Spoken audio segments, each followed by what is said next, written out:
you can see, he is in Brookhaven National Lab and director of the. Don't worry about it. But you are a director there. No, yeah, okay. Of a program. And Raju, I have known A while. many decades now. And the common thing that brought us together first was our interest in electron proton physics. So he has done extensively, he has worked on the proton structure at very small values of x and did some really important contributions in Larry. And that was what brought us together, because for I think 10 years of my life I did work with electron proton physics at like to think that did something interesting there. But since then, Raju has been going ahead and worked very heavily a lot on radii and physics, and is one of the leaders of the subject in the US, and particularly I think really involved with the physics that we studied at the electron ion collider. And right now I think he is here at ICTS giving lectures. And things about photons, spin, its mass, spin content, gluon content, etc. All kinds of things are great interest. And low X physics, I think that still carries non-perturbative low X physics is I mean, I think nature deceived us because we all expected that we will see non-perturbative behavior at small values of Q square at Hera already, and what we found was that the perturbative calculations, these are like almost like unreasonable effectiveness of calculations. We still don't know why perturbative QCD works so well. It's such low average, but it does. And we are all hoping that EIC might actually show some chinks in that. So I think there is a lot of interest in EIC physics. But today, of course, I'm going to talk about something else. Something entirely different, so that just shows his versatility. I talk about things I know. Things that I don't know much about, I can't comment. So, and see, I will let you judge what kind of expertise on that. Thank you very much. So you didn't mention the one thing that we have most in common is that we are both Stony Brook PhDs, and we have many friends in common. Sorry? Also Bombay connection. Bombay connection. No, I was just a high school. Yeah, Stony Brook connection. Yeah, that was, yes, and right. Actually, there was a big Indian gang that started. Yes, and the latest one from this guy. Gang is here. This guy, yeah. So tell me when I should start, and should I start? Okay. Or just wait? Oh, can I start? Okay. Yeah, so anyway, so thanks very much for having me here. So I gave the same talk at ICTS yesterday, and so hopefully it'll be better the second time in the telling. So what I'm going to be talking about is universal features of 2-to-1 scattering in QCD and gravity from shockwave collisions. And what's really remarkable is that I don't get a coffee. I'm just kidding. I'll grab a coffee. I hope this is informal enough that I can. Because you are clear, but you're not transparent. Okay. So it's truly remarkable that we can really talk about connections between objects such as supermassive black holes on the distance scales of 10 to the 9 kilometers, and the physics of stuff very deep inside protons, which is 10 to the minus 19 kilometers, and that's universal physics across 28 orders of magnitude. So that's really mind-blowing if you're not too jaded to think about that. So this is work. This is not working.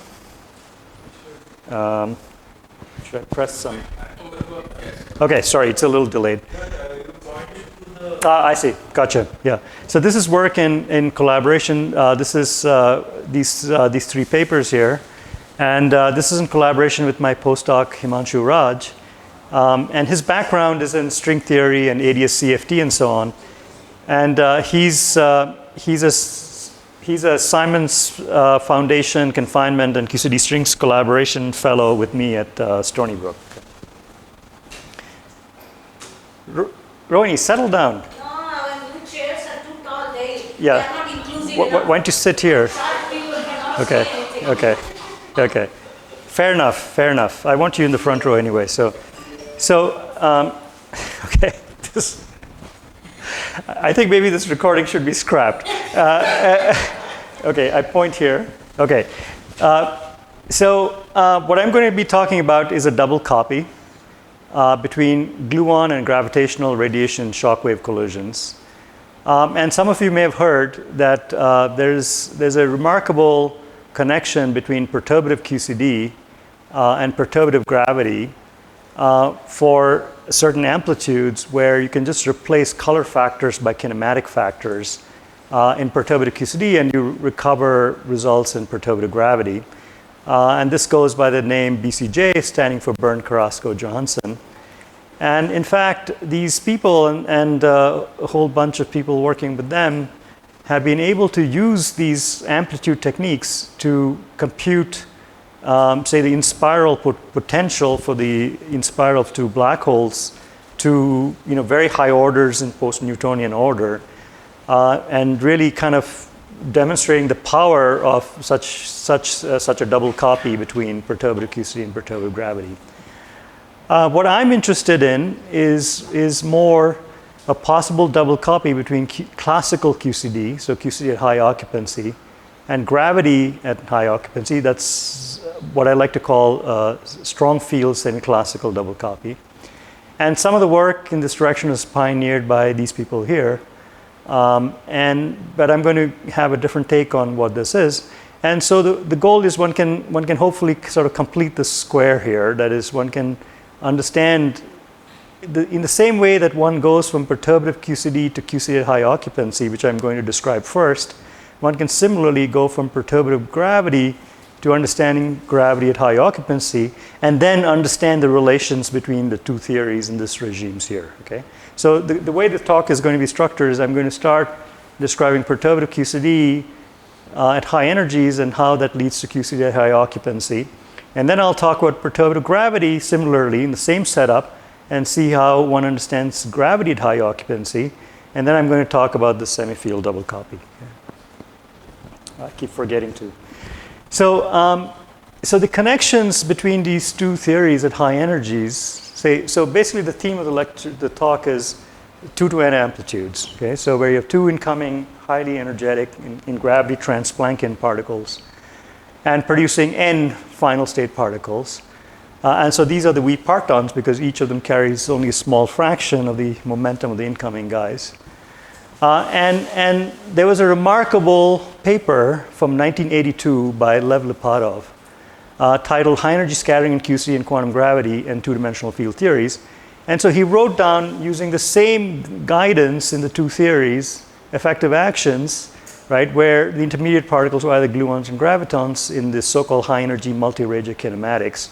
And he showed that there is a very interesting double copy already. So this work predates the so-called Kawai-Llewellyn-Tai work which showed that in the low energy limit of string theory that one can relate gravitational amplitudes to QCD amplitudes. So that was really kind of well in advance of that. So that was in 1982. And subsequent to Lipatov's work, there were papers by Amati, Ciaffoloni, and Veneziano, where they built on Lipatov's work as well, and they again sort of continued this kind of effective action approach to really start to compute the collision of gravitational shock waves. Okay? And around the same time, a little bit later, there came this famous paper by Susskind. So this is Suskind's most highly cited paper. It has almost 4,000 citations. And if you read the paper, it's all about weak partons. Okay, so it's all about how do weak partons and gravity behave in analogy to QCD. So you read the paper, and if you know about weak partons in QCD. You can actually read it and understand it. But this was kind of early on, so our understanding of weak partons in QCD has developed quite significantly. And I think some of the analysis in this paper has to be kind of rethought and re-understood. But essentially, there's a kind of holography. I mean, so the picture of weak partons that I have actually is as a holographic picture where the dynamics of weak partons sits on the surface. So in QCD also, I've argued that they kind of saturate the Bekenstein bound. They satisfy an area law. So I have a paper with Gyadwali on this. And what's amusing is that actually Susskind thanks Lipatov for discussions on this stuff here. Okay. Now, if you look at the literature on this topic, much of the state of the art goes under the name ACV. It's all driven by the work of Amati, Ciaffoli, Veneziano. And there's tons of papers actually describing gravitational scattering, and they all kind of go back to this paper. But no one ever mentions this work here. So this work is very poorly cited. It has only 150 citations or so. There's 30 years of work in this direction here. And if you want one sentence summary of what I'm doing is I'm reformulating the work of ACV in a very different way. Such that one can go significantly further from a field theoretic sense than what they have done. Okay.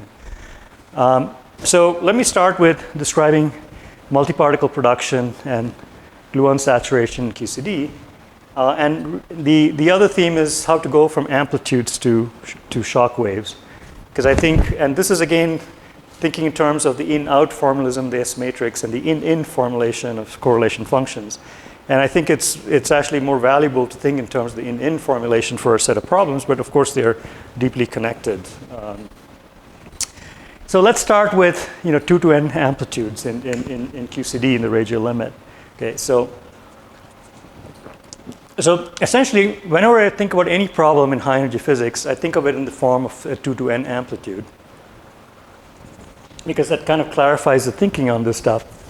And so if you think about the high energy limit of QCD, where you have 2 very energetic gluons going to n gluons, it turns out that the dominant contributions to the cross-section can be computed in so-called multi-Regge kinematics.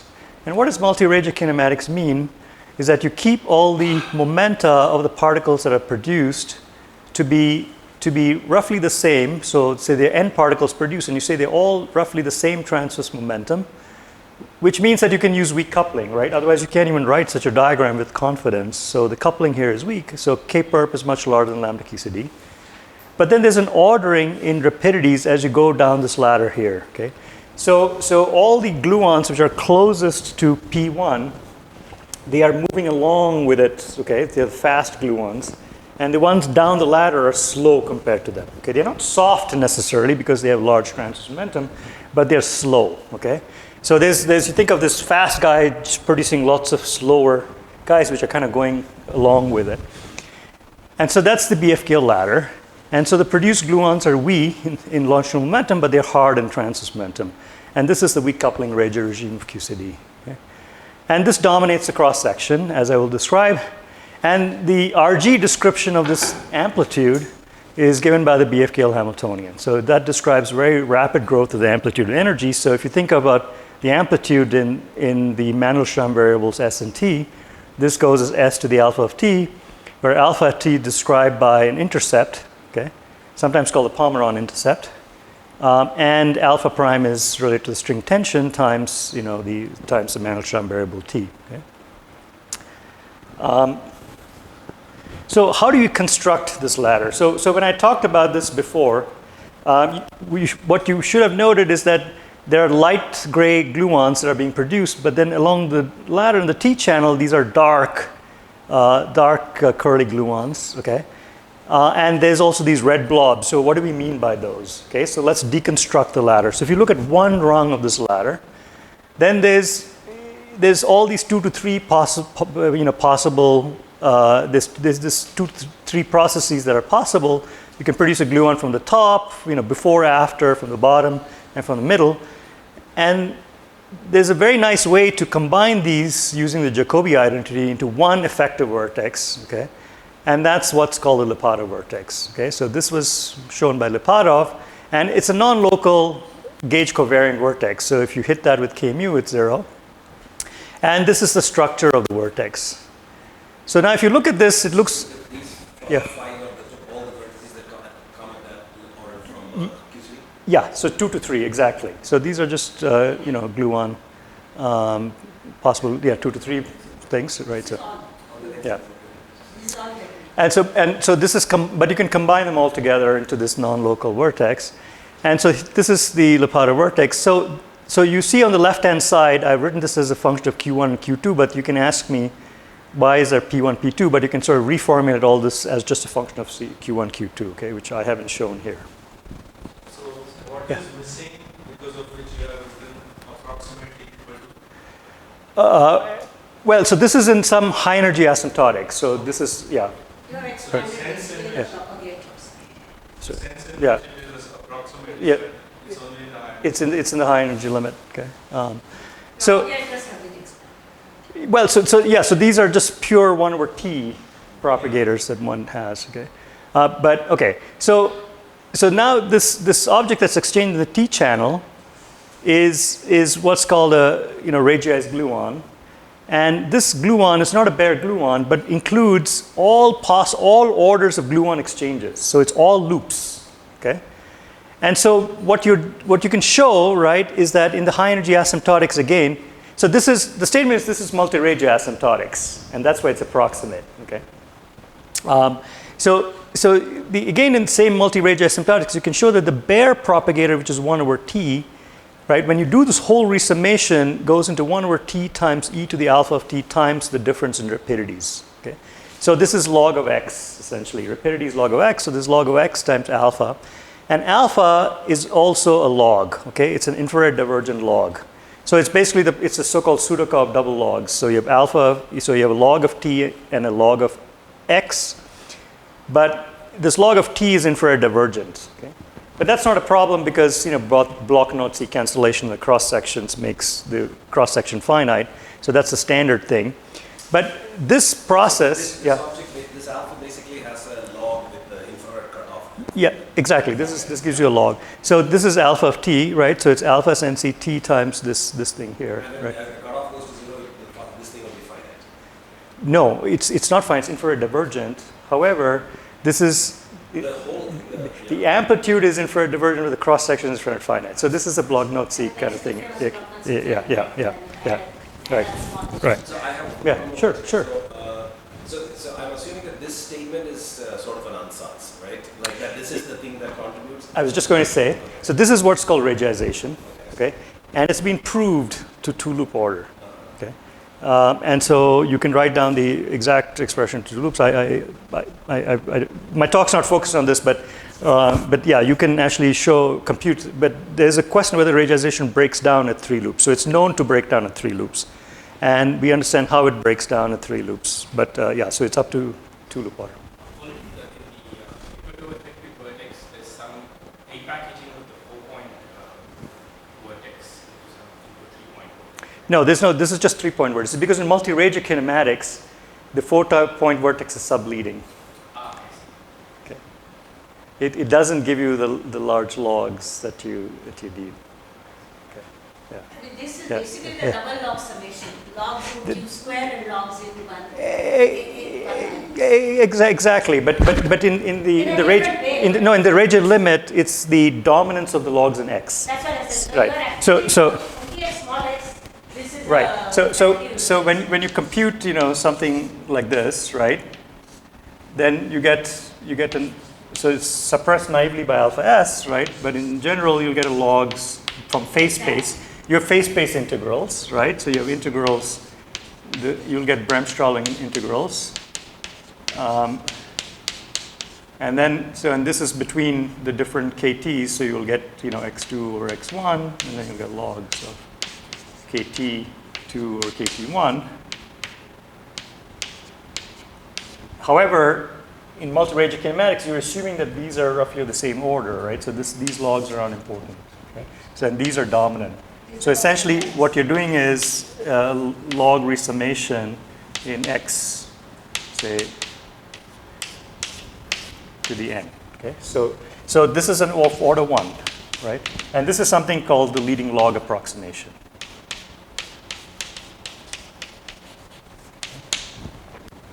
Now, and someone asked me this question yesterday, what about quarks, right? So if you have quarks, so if you now have the quark ladder, so if you have the quarks here, say, then they don't come with an additional, they're subleading, so they only give you 1 log of x. Okay? So this is alpha s times alpha s log x. Okay?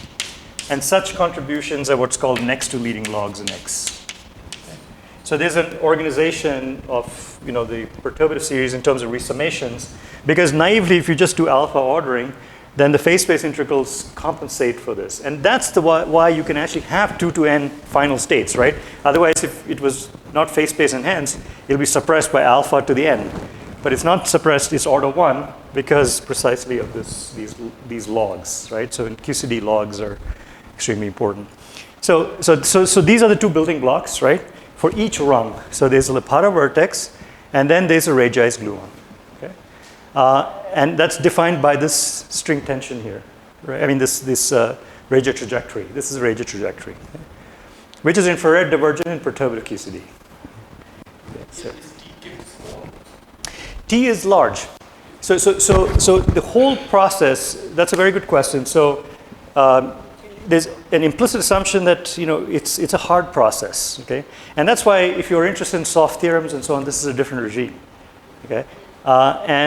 So for example, if you think, I'll come back to this when I'm talking about gravity, okay? So that I know some of you are interested in these things. So yeah, just think it's hard, okay? But S is much larger than T. That's the important thing. T can be large, it's much larger than lambda QCD, but S is much larger than T, so you're in the Regge regime in that sense, right? But there's a caveat, and you'll see that. So essentially what is the BFKL Pomeron is the compound state. Yeah, sure. T is also large and S is much bigger. Yeah, right. So this is the BFKL construction. Yeah, so please interrupt, okay, any time, so that's more fun.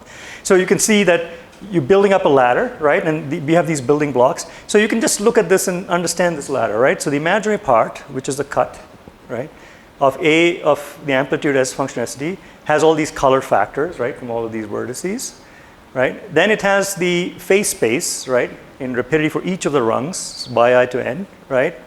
That's what I wrote there. That's dx over x is basically this, dy. That's the phase space of all the n guys. Then there's the propagators on both sides. So t on one side, t on the other side, times then this Reggeized exponentiation. And then there's the product of the Lipatov vertex on this side and this side. Okay?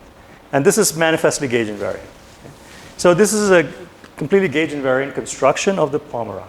Okay? So because this is a color singlet compound state. And now the total cross section is twice the imaginary part of S at t equal to 0. Okay? So now here, there's a little bit of a cheat, right? Because you can say, well, this whole construction is done for finite t, right? But then you're taking t going to 0, okay? So the assumption is that this is some kind of analytic smooth limit there. But that's really problematic because in some sense, t going to 0 is the physics of large impact parameters, right? And that's where also the confining physics comes in. So this is only in that sense approximate. You can't really compute. So in some sense, the way to understand this is that, again, in the same sense, that is S very large, t close to 0, and that's approximately, you can think of this as a cross-section at some fixed impact parameters. Okay, so yeah. The t going to 0 limit is somehow the transverse momentum will be going to 0. Yeah, well, the momentum transfer, right? No, and that's, so you have these K curves which are large. right. They go to, Yeah, if all the Q's become, then they also would go to 0. So that would sort of be the soft limit.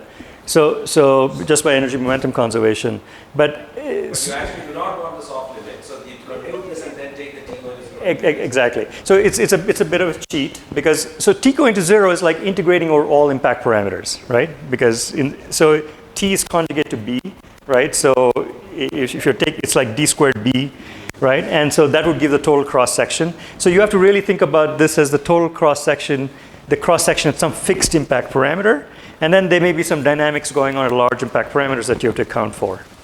Okay, so that's kind of the way to interpret this. And in fact, you see that this is sick, okay? So if you compute this, you'll find that this cross section is given by s to some lambda, where lambda is 4 alpha s and c over pi log of 2. Okay, so this is a number. So for alpha s of 0.2, it's 0.5. Okay, so you see that this cross section grows extremely rapidly, and it violates the Frossard bound. And we know the Frossard bound has to do with also the physics of large impact parameters, right? If you think about the Lehmann ellipse and angular momentum and so on, you have to worry about large. So it knows about the physics of the mass gap, right, which is at large distances. Yeah.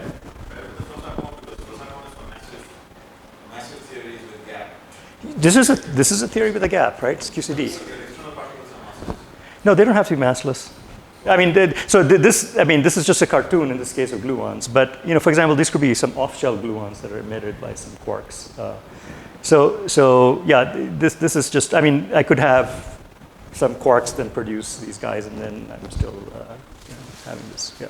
So this object is basically the Pomeron. This is the perturbative Pomeron, and of course, there's this whole question about and the non-perturbative Pomeron, just from fits to data, right? Total cross sections in data is a much smaller intercept. It's something on the order of 0.08, which is consistent with this log squared of 8 kind of log squared of s. Okay. Data you basically mean just by looking at, let's say, effectively gluon scattering. No, data I mean actual data, experiments, and experiments show that the cross section rises very slowly. But here these are gluon scattering, right? So what I'm trying to understand is what data would be. No. So this is just a bit of it's a cartoon. So you have to really think of two hadrons scattering and think of those guys emitting two gluons, and then they produce a ladder, and then you're sort of So there's something called an impact factor. So the way to think about so it's a very relevant question. So think you have some hadron here, right? And then say this emits a gluon. There's another hadron, right? That emits another gluon, and then they generate this ladder, right? So this physics is often called that of the impact factors. It contains all the specifics of the quantum numbers of what's going on here, right? And it's process dependent, and then this physics may be universal. And so that's kind of We have control on the facts that we know. You can compute it for specific processes. Of course, if it's something like a proton, then it's intrinsically non-perturbative. It's a form factor. Okay, but if you do deep elastic scattering, for example, then depending on the process you're looking at, say you're looking at jets or something like that, then you have more control over this stuff. So in some sense, you can isolate this particular piece. Yeah, and that's somehow the essence of factorization, right? Is the implicit understanding that you can do this.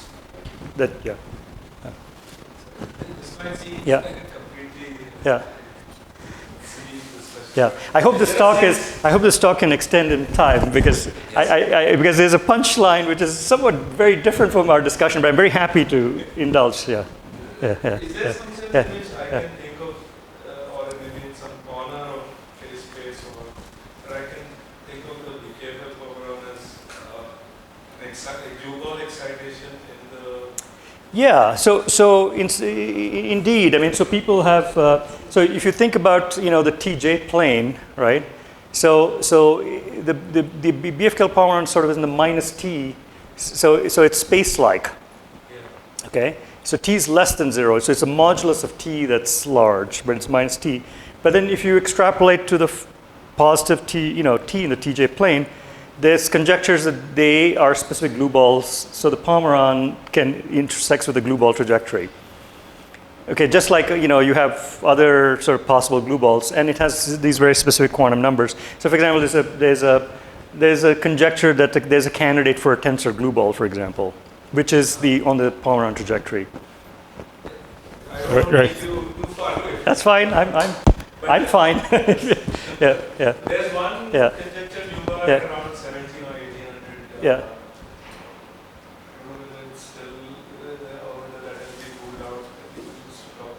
About glue ball. I mean, the field is unsettled, I would say, in that regard. Okay, so Rohini has to pay attention because this is a relevant slide for her. I've been paying attention all the time. I'm just kidding. Just kidding. So okay, so if you look at the forward scattering amplitude, which I now write as t, just a bad notation, as a function of kt. So again, in the ladder, imagine that you started with gluons all with the same kt, right? That was the presumption of the construction, is that everything is at some large kt, much larger than lambda QCD. The problem, though, is that if you solve the BFKL equation, it has a property of infrared diffusion. So as you increase the rapidity, the solution kind of broadens and it goes into the infrared. Okay? So at very high rapidities, essentially the physics becomes non-perturbative. Okay? So even though you start with some kind of perturbative initial condition and you try to compute things in perturbation theory, right? This is in the high energy asymptotics. You make all the correct assumptions that you have large, but then you solve this and you find that it diffuses into the infrared. And there's a very nice quote by Al Mueller which captures this, where he says, for fixed large q squared, say some fixed large q squared or kt, there's always an x, okay? So you're solving this as a function of x, such that below that x, the operator prior expansion breaks down. Okay? So what it means is you can run, but you can't hide from non-perturbative physics. And there are significant non-perturbative corrections in leading to square efficient and enormous dimensions due to diffusion of gluons to smaller values of transverse momentum. Okay? And so now you might think that if you go to higher orders, like include all these additional higher powers, that you could cure the problem, but you don't. Okay? And what actually cures this is something called gluon saturation. Okay? So it's not confinement. So you don't need to invoke confinement. And the way to think about it is that suppose you then include such diagrams which are so-called higher twist contributions. So instead of one ladder, you can have this ladder break up into two such ladders, right? And then you compute all possible cuts of these ladders for how you can produce particles. And it turns out that as you go to small x, such contributions become very large. They become comparable to the leading BFKL ladder. Okay? And they come with sort of a negative sign, okay, already at the twist 4. And at some small x, and that's the x that Al Mueller is talking about, all these twists, all higher twists become order 1. And that's the statement about the breakdown of the OPE. It's not that saying that you can't apply the OPE, it's just that the OPE becomes impossibly difficult to implement because all corrections are of order 1. And that happens when the occupancy of gluons, right? So this is the number of gluons per spin, per color, per area, is of the order 1 over alpha s. And so, and why is that? Because if you try to go beyond 1 over alpha s, then you're really probing very rare configurations in the path integral of QCD, and there's a Nielsen-Olson instability which suppresses that. Okay? And so this is the maximal occupancy you can have in QCD. So in other words, if you try to produce more and more gluons in some fixed phase space, they become more and more closely packed, and at some point you can't closely pack more than a certain occupancy, and that's 1 over alpha s. And that's, in some sense, related to the stability of nature. If you try to put gluons more and more packed beyond this 1 over alpha, it resists that. Okay, so, and that's a maximal close packing. And that corresponds to an emergent scale, which is the saturation scale, which is the close packing, inverse close packing radius. Okay?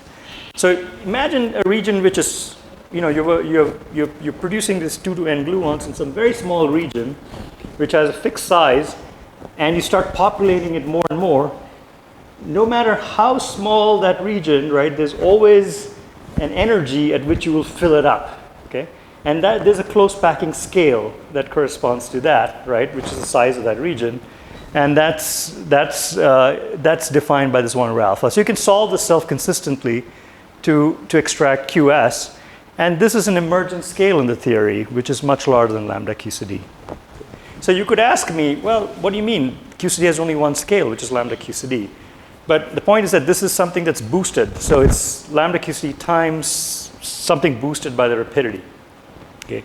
So it's an emergent effective scale. It's not a new scale in the theory, but that's why it's an emergent scale.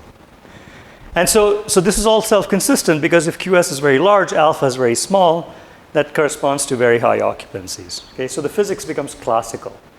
So the statement is that you have this intensely quantum mechanical process, right? You have 2 to n amplitudes. And the statement is that at sufficiently high energies, the physics becomes that of classical objects. Okay, so you're describing classical physics. And so this is a cartoon that demonstrates that. So on the y-axis, I'm plotting boost, and the x-axis, I'm plotting resolution. Okay? So the statement is that if you are some arbitrary large q squared, you can be as large q squared as you like. Okay? So the proton can be very dilute, right? Because the size of each parton is 1 over q squared. But now if you go up in energy, right, at some point it's going to become closely packed. Okay? And that's true for any q squared. You can be at 10 million q squared, right? And then if at sufficiently large energy, right, it'll become closely packed. And this is the unitarization boundary where the proton becomes very strong, strongly interacting even at short distances. And that corresponds to when n times alpha is of order 1. Okay? So this is what is called gluon saturation, right? This close packing regime. And it's a qualitatively new regime in the theory because the physics is weakly coupled, but it's very strongly interacting. Okay? In other words, if you have a probe, so imagine you're a probe that's scattering of this very dense object, very short distance scales, much smaller than the proton, the S matrix for that probe will go to 0. Okay?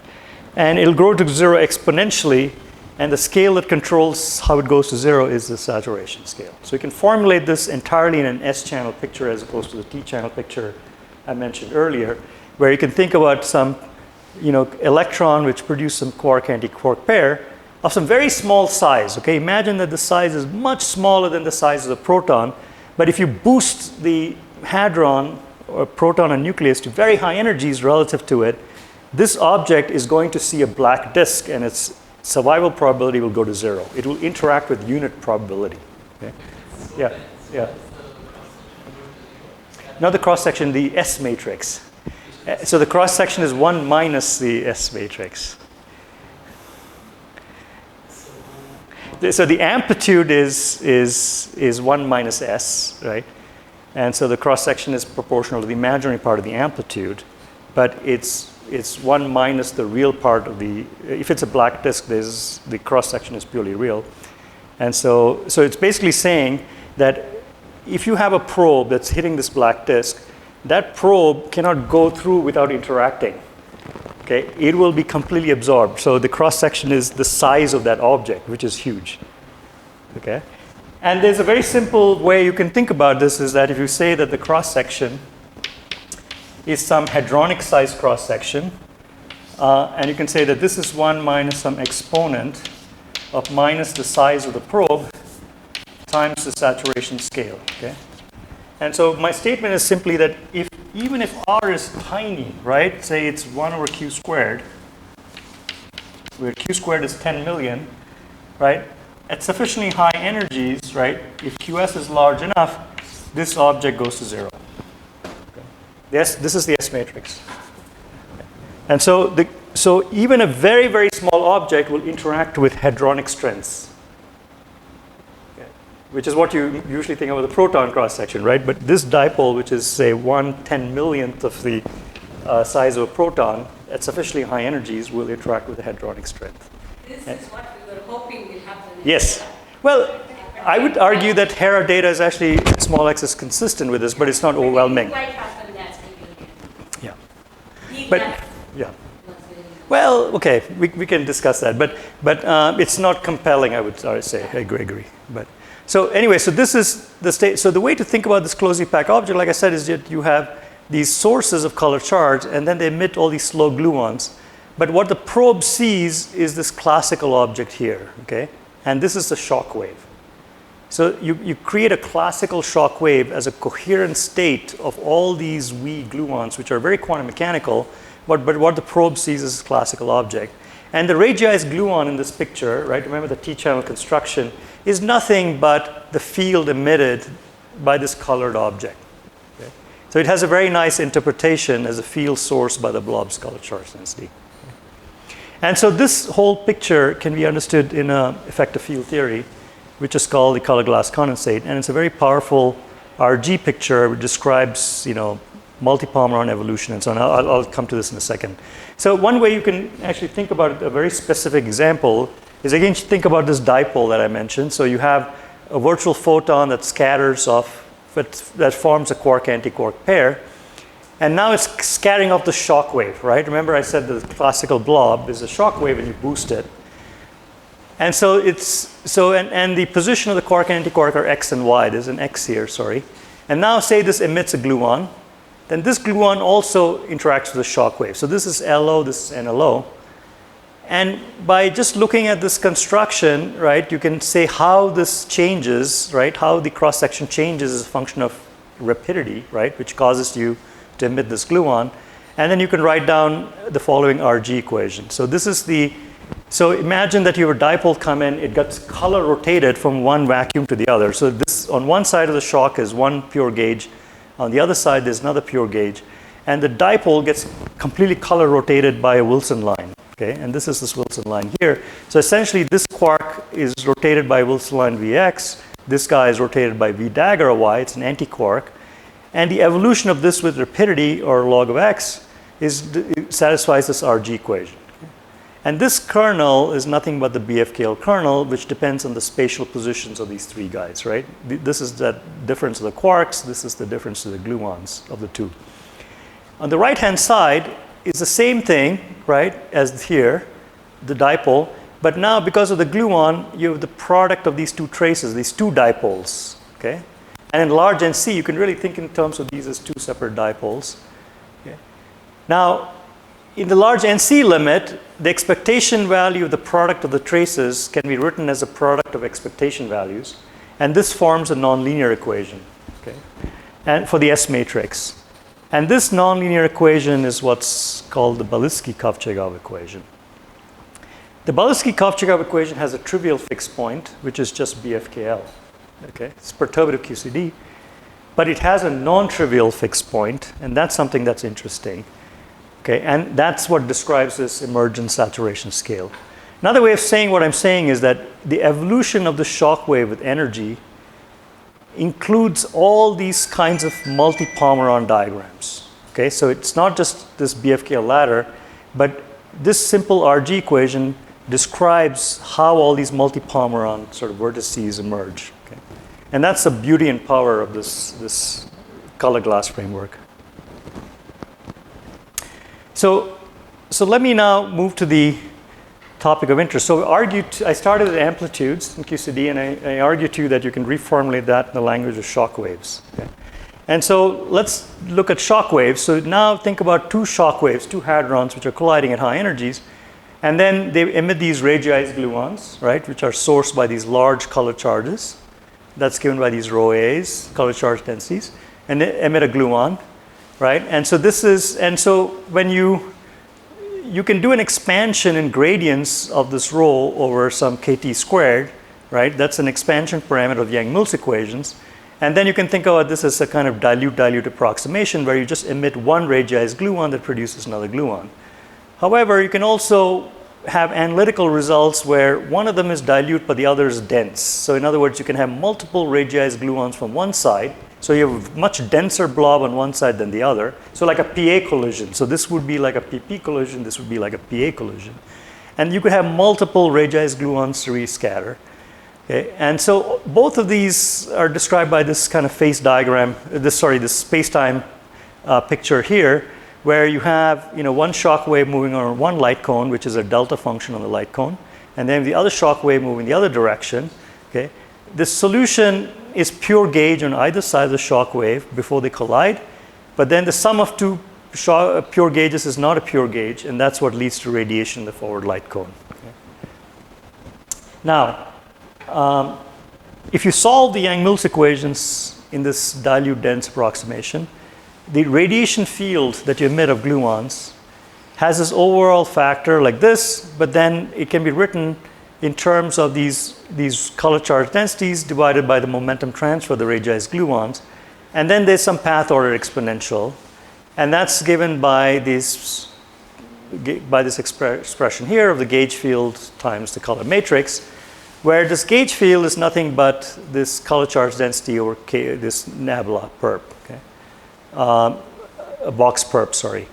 And so this object is really the log of this object, which is rho over nabla perp, is what's really interpreted as a radii gluon in this picture. And this was actually first shown by us in 2000 and then by Carr and Hewitt separately in 2013. Okay? Now, the point is that this field of this radiated gluon has a prefactor, okay? It's this object here, and this is nothing but the Lipatov vertex, okay? So remember I did this amplitude construction of the T channel where I had all these 2 to 3 guys, and then I showed that that was the Lipatov vertex. You can get this purely from the semi-classical picture, okay, of these 2 shock waves scatter, and then you find that it's the prefactor is nothing but the Lipatov vertex, okay? So Yeah. what is the small AI? That's a gauge field that's produced. So you're solving classical equations of motion, the Yang-Mills equations, in some approximation where the sources that feed the Yang-Mills equations are dilute or dense. They have some approximation you can expand in. So you can compute the field, the gauge field to produce gluons. So Okay, the, yeah. so the large A's are the sort of the classical. Large A's. A mu So that's right. So this is the field that's sourced by this guy here. So in some sense, that's the blob here. I mean, so the dark gluons. Those are the A's. Okay.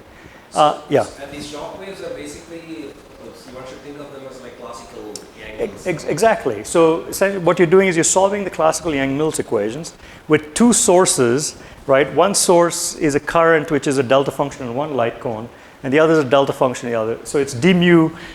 So it's basically you're solving, you're solving d mu, f mu nu is equal to j nu, where this is equal to some delta nu plus of delta of x minus some rho, so rho a plus delta nu minus delta x plus rho b.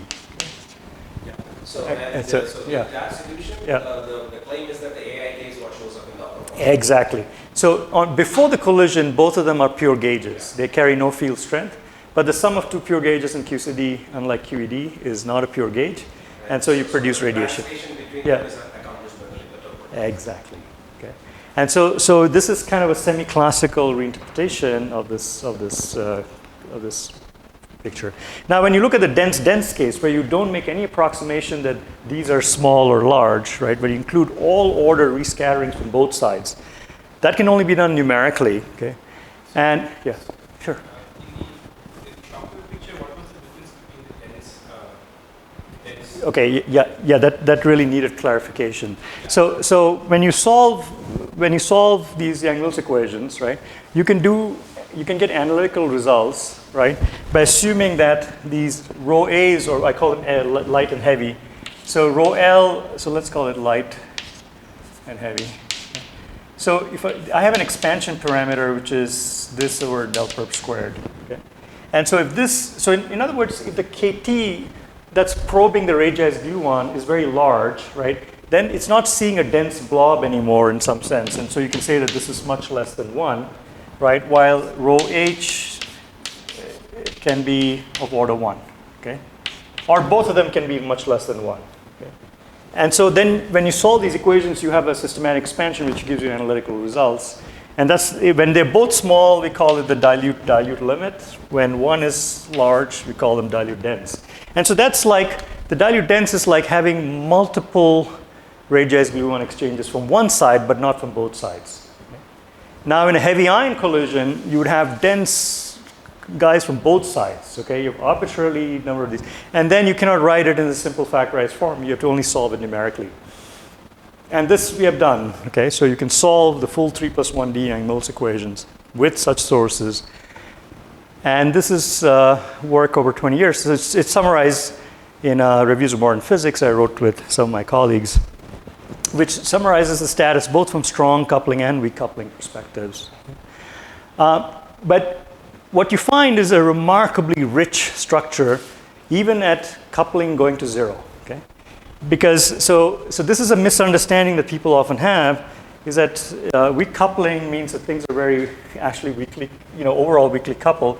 But the point to keep in mind is that even though the coupling is small, alpha s times the occupancy of the objects is of order 1. Okay? So this is as dense as it is in the strong coupling limit where alpha s goes to infinity. Okay? I mean, so it's indistinguishable from that perspective. So even at very weak coupling, if the occupancy is very high, if these are truly classical objects, it's a really dense collision. Okay? And that recreates an enormously rich structure. You get things like non-thermal attractors, turbulence, hydrodynamic attractors. And then you can show that this system thermalizes, even in the limit where alpha goes to 0. Okay? So you can actually estimate what the temperature, what the time scale is to form a thermalized core gluon plasma, and it's given by 1 over alpha to some powers times 1 over QS. And there's a thermalization temperature, which is also proportional to QS. So if you think about this for a minute, it's truly remarkable that is you can take this enormously complicated problem and obtain a result for its thermalization time and temperature in terms of one scale, which is a close packing scale inside the wave function of an individual hadrons. And that's an emergent scale too. Okay? And so you see that as alpha goes to 0, right, you would think, oh, if you naively looked at this, you say, oh, if alpha is going to 0, this is blowing up. But that's actually not true because alpha is 1 over log, right? So alpha goes as 1 over log of QS, asymptotic freedom, right? So in QS, alpha S of QS is 1 over, right, it's what, 12 pi over beta naught log, right, of QS squared or lambda squared, right? So the log goes in the numerator to some power, right? But a log of arbitrary power is never going to beat the QS in the denominator. So as QS goes to infinity, these times go to 0 and the temperature blows up. Okay, so, and that's just a statement the system is very, very dense. So there's a very rich process where the system goes to turbulent attractor and eventually thermalizes. Now, at late times, the physics may be very non-perturbative because the coupling becomes large as a function of time. And that's where all these ADS-CFT kind of viscosity bounds and so on are especially relevant. Do you need a large number of bonds? Can you get this by just colliding one proton against the other? Yes. You can. Yes. So this is a statement is that at sufficiently high energies, physics is universal. Because QS can be 1/100th to the size of a proton. Okay, so at least very locally, the system will thermalize without necessarily knowing about. So if I go back, right, and this is the magic, right, is that because people ask these questions, well, can small systems thermalize and so on? Well, the question is depends. So the statement is that if you go to such high energies, alpha QS is blowing up, which means things are becoming classical on very short time scales. Then they will also thermalize on very short distance and time scales, before they know about the overall size of the system. Okay. Because they will rescatter copiously, as they become dilute, and then it will thermalize very, very rapidly. Okay. And so it's not a mystery that this would actually be the case. Okay. So now I'm coming to the topic actually of relevance, which is what happens in gravity. Okay. Can we carry this program out in gravity? Now on the surface, let's start again with amplitudes. Okay? Now it looks very different in gravity. So in gravity, at large impact parameters, the dominant contribution is iconal scattering. Okay? And so this is like Einstein deflection. So you'd have these two particles scatter a graviton, that's a Born term. But then the next term, these cuts are iconal propagators. So instead of 1 over p plus k squared, it would be p dot k. Okay, you put these guys roughly on shell, so it's 1 over p dot k. And so you can resum the whole series. Okay, and you can show that the iconal gravitational amplitude can be written as this iconal phase, right, exponential of that, which is nothing but just the Coulomb, Fourier transform the Coulomb interaction with this power s. K squared is proportional to g, the Newton's constant. Now, what happens to genuine loops? So if you now look at these loop contributions like the ones I showed you in QCD, like in Reggeization, these are actually suppressed compared to these terms here. And this is the formula for the loops. So this is the iconal contribution, and that has an s here, okay, times t over lambda. While the genuine loop contributions are t times log of s over t times log of t over lambda, right? And so if you take S to be very large, this term is much larger than this, right? This is suppressed by T over S. So you would think that at very high energies, you can just ignore this term and the Eikenau term is dominant. Okay, so it's just completely dominant. So genuine loop contributions are formally suppressed by the Schwarzschild radius divided by the impact parameter squared. By the way, in QCD, the color kinematic duality would replace this S by a color factor. Okay, and then you would see that the dominant thing would be this term here. Okay, so while in gravity you replace color factors by kinematic factors, in that case it's S and T, and that's why the Eikenau is dominant. Okay, so this already you get some insight from color kinematic duality. However, you can compute the graviton Regge trajectory corresponding to these actual loop terms, and that was done by Lipatov in 1982. Okay, I mean this is 40 years ago. He computed the gravitational just like in QCD. Okay? So that was the paper that you showed at the beginning? Yeah. It's in these two beautiful papers in 82. And you can say, okay, well, the Eikenau dominates. However, if I'm interested in inelastic graviton production, I have to take these terms into account, and they will become big when the impact parameter approaches the Schwarzschild radius from above. Okay? So if you have just, think of the picture where you have two dilutons or whatever, right? Two mass particles scattered, they just have very soft gravitational interactions, Einstein deflection. But then as you lower the impact parameter, at some point they will start emitting gravitons, right? And that's the region that we are interested in. And at some point, as you lower it even further, it becomes copious graviton production. And that's precisely the regime that we want to study.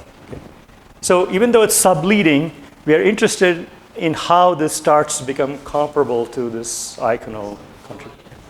Sorry? The gravitational radiation becomes copious, right? Because here you have no radiation, it's just soft scattering. But these terms are part of the whole BFKL-like scenario, which I'll describe in a moment. And because you need to cancel these infrared divergence by real emission, just like Bloch-Nozick. Okay, so those are also there. So there's these subleading terms, which are real radiation and virtual corrections, loop corrections, which you need to actually compute the cross-section for emitting gravitons. Okay. And that's described by this so-called H diagram, as Amati, Ciafaloni, and Veneziano called it. So it's this two-loop contribution, which if you cut it, gives the gravitational Lipatov vertex, just like in QCD. Okay? Remember in QCD, this blob was this non-local thing. But look at this thing here. Okay? This gravitational non-local vertex is a bilinear of the QCD one. Okay? So it's a square of the QCD one, but there's a bilinear also of the QED bremssstrahlung vortex. Okay? Those are just the soft factors. These are not the soft factors, actually. But it's a good question. For a long time, I thought maybe you could massage it. It's a more complicated story. It's all hard. And the reason you get this term is actually more complicated, and it's because it's not sufficient. You cannot just get this because there are spurious poles that appear when you compute this diagram, which have to do with the sub-energies, poles in the sub-energies of this process and this process. And they will violate unitarity. So to restore unitarity, you need to include this correction formally. Okay? And so that's really the origin of how you get this term. So, but for a while, I also thought, well, maybe, but it's actually is not exactly the Weinberg soft factor. Because in the Weinberg soft factor, it's not this bilinear, it's just the numerator squared, but the denominator is not. Okay, so it is actually different. But it confused me for a while too, and I thought maybe there's some deep connection that I'm subtracting this out, but it's not. It's actually, it has a different structure from the soft factor. It's, yeah. Before you went to this right, that came about from taking this sum of various diagrams. Right. If at that level I try to double copy Yes. All those diagrams. Yes. Yes. You're saying that some spurious poles appear Yes. in that level. Yes. So Lipatov actually noticed this. So this was Lipatov's result, and his calculation in gravity is completely diagrammatic.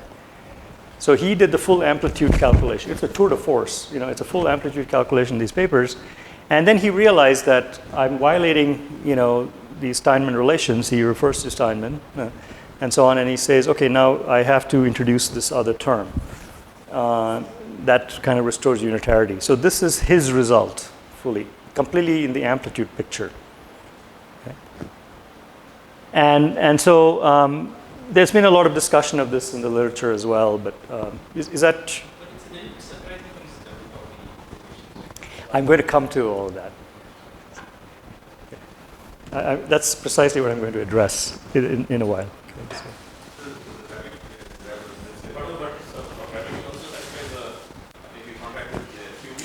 Yes, yes. It has all the right properties. It's So now, remember in QCD I started from amplitudes and I went to shock waves. Let me do the same thing in gravity. Okay. So now I'm looking at the collision of gravitational shock waves.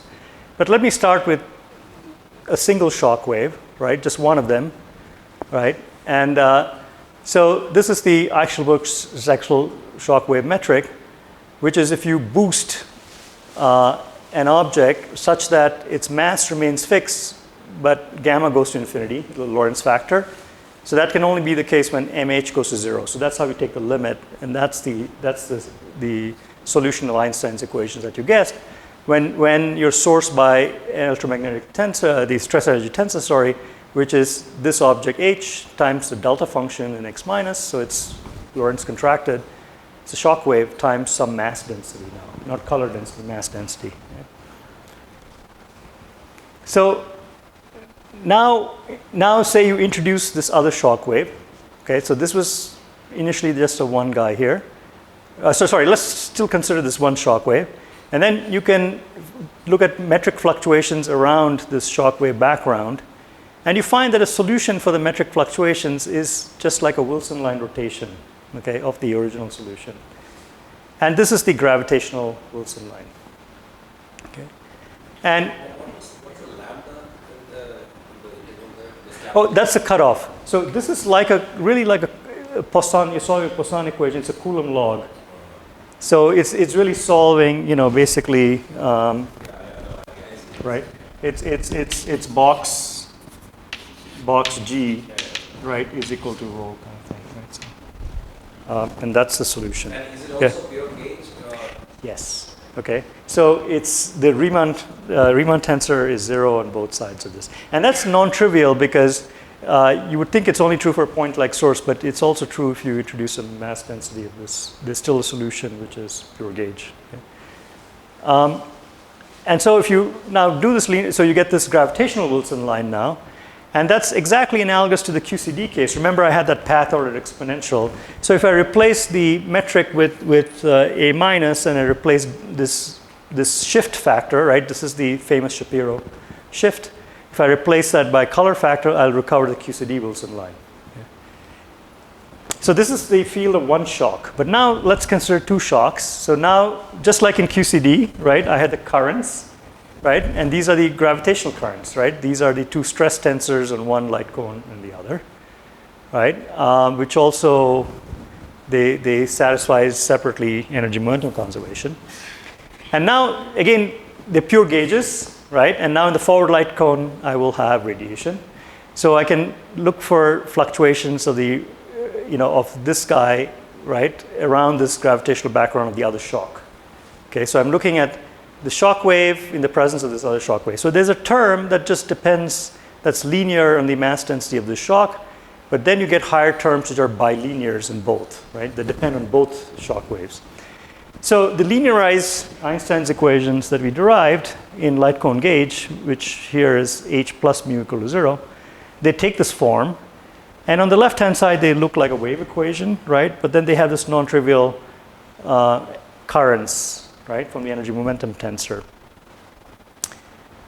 And so it's not, unlike in QCD, there are contributions which are not J plus and J minus, right? But you also have these so-called sub-icon contributions which are required for the consistency of the equations of motion.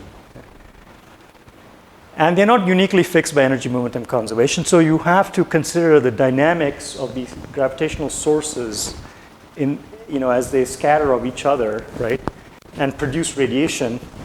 And so in a point particle approximation, you can think about this as some whirl line velocities, right? You can write this in this form here, right? Again, generalizing that for currents. And these guys satisfy the null geodesic equations given by this. Okay? These are your crystal symbols. You can compute them in the background field that we're interested in, and you get the following solution for these whirl lines. Okay? You can plug these back into the stress tensor, right? And you find, at the end of the day, the following solution. Okay? And this is just exactly the gravitational Lipatov vortex. Just like we did in the QCD case, you find this following solution. Okay, now compare these two. Okay? So by the way, this guy has exactly this structure here, right? So compared to the QCD result, so this is the radiation field in the forward light cone of gluons, right, that you produce, the inclusive gluon spectrum. And this is the inclusive gravitational spectrum, right? If you integrate over this, it would give you the total number of gluons, right? And this would give you the total number of gravitons. So k cubed goes as, g cubed, right? And g cubed goes k cubed. You have this k squared. You have the QCD Lipatov vortex, you have the gravitational Lipatov vortex, and then you have these radii-ized gluons. These are the sourced, the emitted fields from either, right? They have the same structure. So there's and one of you asked the question, right? Is this then a color kinematic duality, right? I mean, it's not quite, right? Because again, there's this pesky thing here, okay? So what's the story? But anyway, this is very nice that we're able to do the same thing in gravity that we're able to do in QCD. Okay? So now let's come to the question of how does the duality really work, okay? And there's a very beautiful paper by Goldberg and Ridgway. It's very simple, but extremely beautiful, where they really considered let's consider two classically colored charges that emit radiation in QCD. And they wrote down sort of the Yang-Mills plus Wong equations for these two classical. So you have two classical colored charges, and the classical colored charges satisfy these Wong equations. So it's precession of color in some gauge background field, right? And then there's the Yang-Mills equations, right, which are then sourced by these colored charges, right, which are scattering. And this is just the, equation of motion, right, in the presence of this background field of the classical charges. And then they looked at, they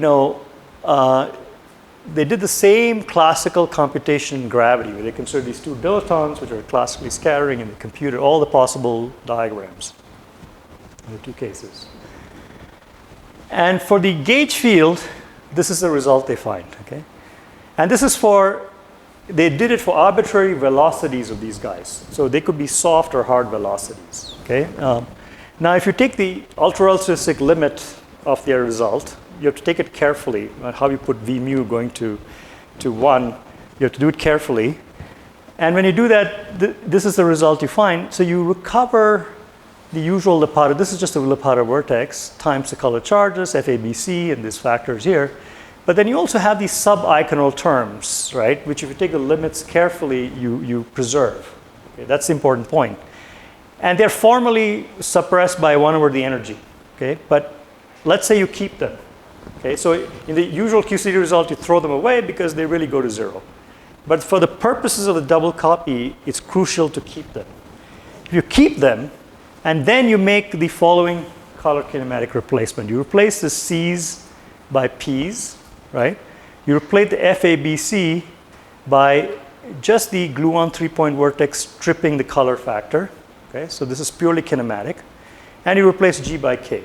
Okay? Plug that back in these equations in both terms. Okay?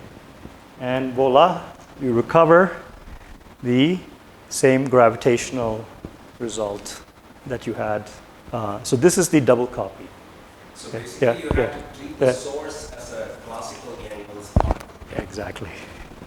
A Wong particle. It's a processing in the classical background field. and that gives you the right. Color. Yes, yeah. Which is a weird thing because the sub-iconal contributions are not universal. So, for example, in this calculation, they assumed spin 0 quarks. They had scalar quarks. But if you had spin 1 quarks, the subleading term would look different. But Yeah, if yeah. it's spin 1, Right. somehow you're also scattering electrons, right? So Right. maybe, Right. so if you're starting Yeah. Right. So in the gravitational side. right. Yeah. But that's right. But no. But see, the thing is that the Lipatov vortex term is universal. So somehow the universal Lipatov vortex term knows somehow the Wong's equations for these scalar quarks, where it has this kind of structure of the thing here. So this is something that we don't fully understand, right? And but there's this very you see very clearly that you get this double copy. Now people have tried to do for the original Lipatov, they've tried to do the BCJ double copy, and they have to go to very elaborate constructions in order to make that work. Okay, while this classical double copy kind of works. And people have even shown this for, there's a paper by Goldberger, Prabhu. Was Prabhu here? Siddharth Prabhu? That's you. So you've done this. You should know about this. What am I talking about? I didn't put your name because it was not directly this stuff, but yeah, so you know about this. For spinning, okay. You tell us. How did you take the alternate list to Okay. Yeah, so you have to be very, very careful when you do that. So you have to, like when in delta functions and so on, you have to be very careful in doing that. So you have to take the mass going to 0 and gamma going to infinity limit carefully. So because as you showed, and also Goldberg and Ridgway, there's mass terms everywhere, right?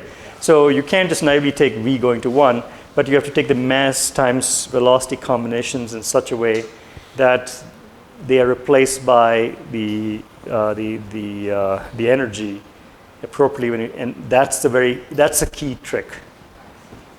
Without that, you would not get the result. So that was the entire content of this little paper. So the first paper is on the actual gravitational wave calculation, but then the second paper is just about this very simple observation. So maybe you can tell us what happens with Kerr black holes, right? Because that's because this is really spin 0 scalar quarks, right? So yeah, yeah.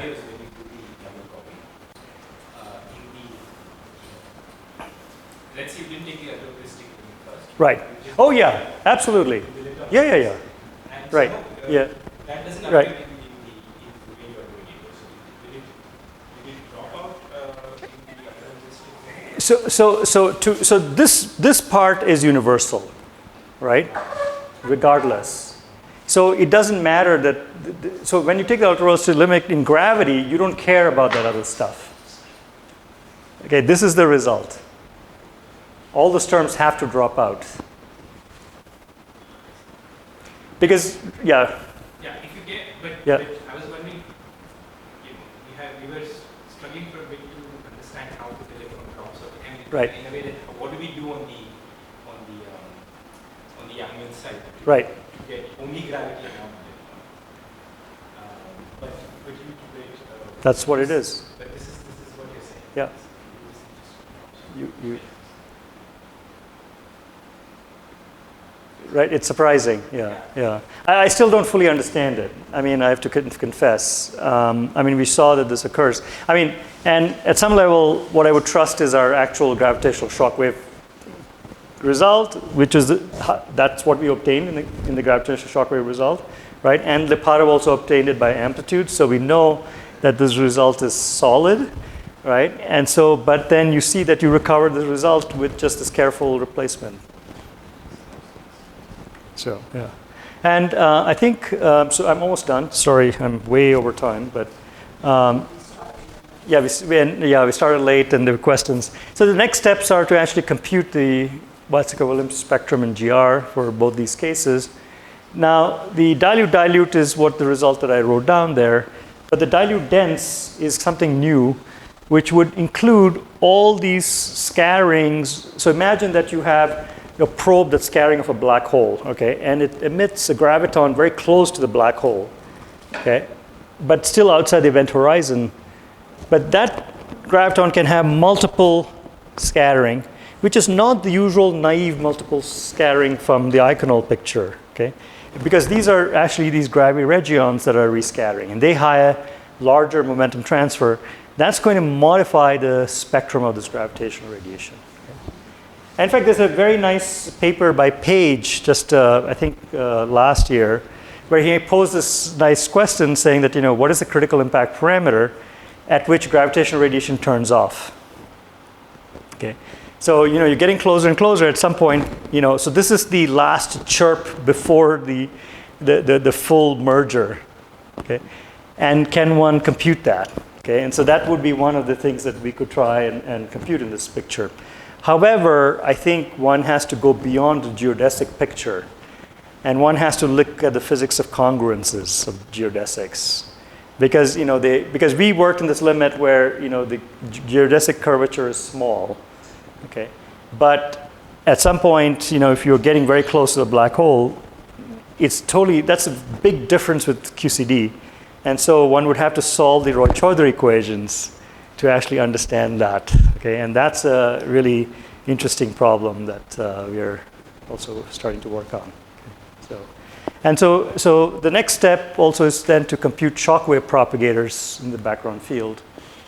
And there's some work recently on this, but we feel it's very incomplete, and so we're preparing something along those lines. It also works exactly the same way as in QCD. And QCD is actually more non-trivial than one thinks to match pure gauges. And so that's what we're doing. And once we have this, right, once we have the Whiteman functions and we can compute the one-loop corrections to the gravitational field, we can try to construct the RG, just like in QCD. And in QCD, there was this non-trivial fixed point. And so the question is there a similar RG where then you can understand the Schwarzchild radius as the emergence of this as a fixed point of this non-trivial evolution. Okay? Just like in QCD, you can understand the saturation scale as the emergence. So Dwali and I have argued that there's an exact kind of correspondence between QS and the Schwarzschild radius, and you can understand a lot of features of black hole thermodynamics and so on in that language. And the question is there a quantitative, concrete way to do this? Okay. Now, this is also the program of Veneziano and collaborators. However, I believe that just like in QCD, the amplitudes approach gets handicapped when you start studying very complicated things like this, like congruences and so on. The classical field approach may be more powerful in that sense. Okay. So we don't know fully yet, but that's our objective. And that would be absolutely amazing if you can really show that there is a non-trivial fixed point that corresponds to, black hole formation. So, yeah. QCD, when you do the gravity, doesn't actually have a UV complete theory, because you will obviously need to go to small impact parameters. So then you will have all these non-universal or all these non-phenomenal terms that are going to kick in. So, yeah, that's a very good question. So the question, the issues definitely around UV completeness will work. Now if you work in the leading logarithmic approximation where we are starting from, then essentially what you're doing is you're iterating one loop diagrams at leading log. And there the problem doesn't come in because gravity at one loop is still renormalizable. Okay? It will come in when you go to the next orders. Okay? So there's two possible way outs, right? One is there is a conjecture that black holes UV complete gravity. That's controversial. It's still not understood. The other is actually something that I don't know if anyone thought about it, is to actually compute to two loops in the shockwave background. What happens there, right? Because in QCD, we know that the two-loop computations aren't going to change anything because it's asymptotically free, so it doesn't matter if there's matter there in the background. Asymptotic freedom doesn't care about that. The two-loop beta function is just a two-loop beta function independently. While in this case, because in gravity it's UV, right, and the matter is strongly coupled in the UV, the question is whether if you compute do a two-loop computation shockwave background, whether it will still be renormalizable.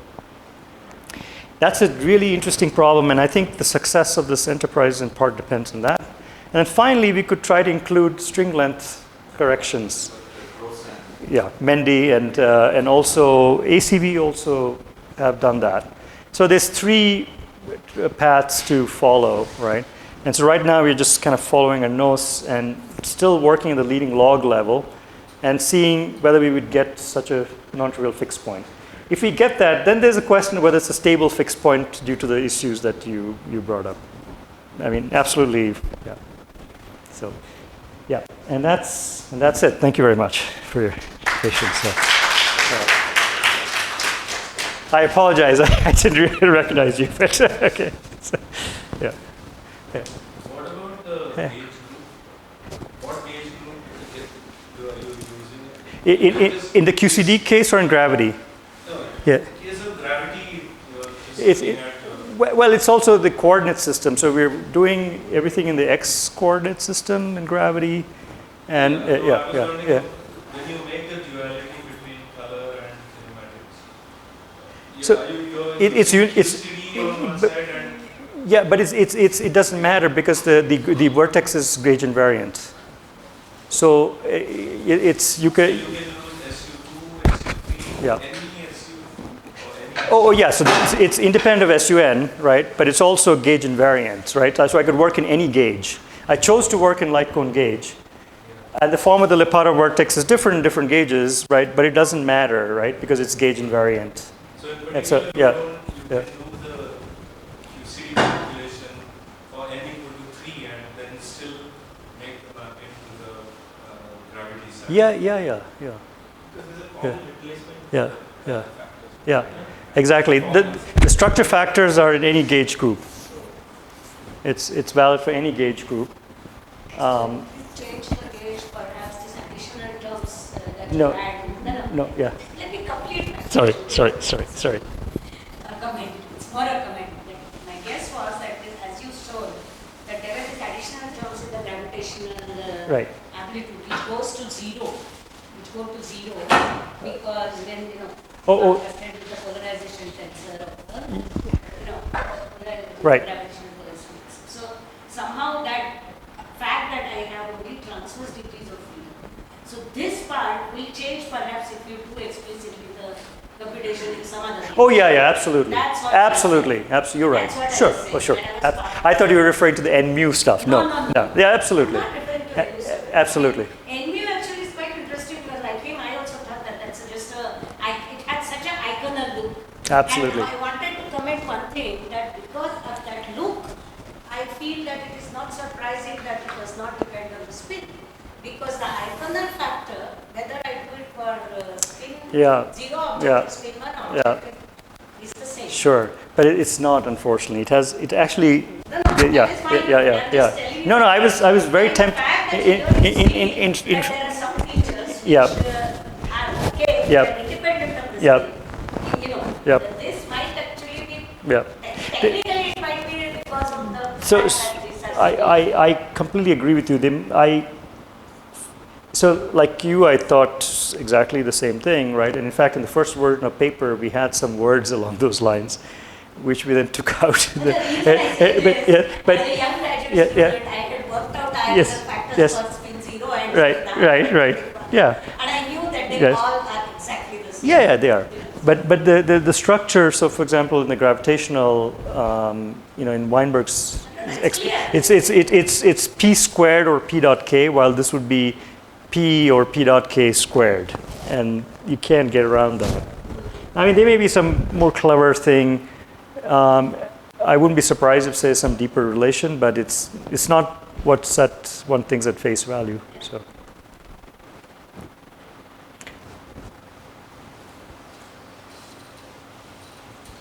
So we haven't met your. I'm Stephen. Oh hi, nice to meet you. Hi. Thank you. Sorry, I went really way over. Thank you. Completely not familiar. Yeah, sorry. Yeah.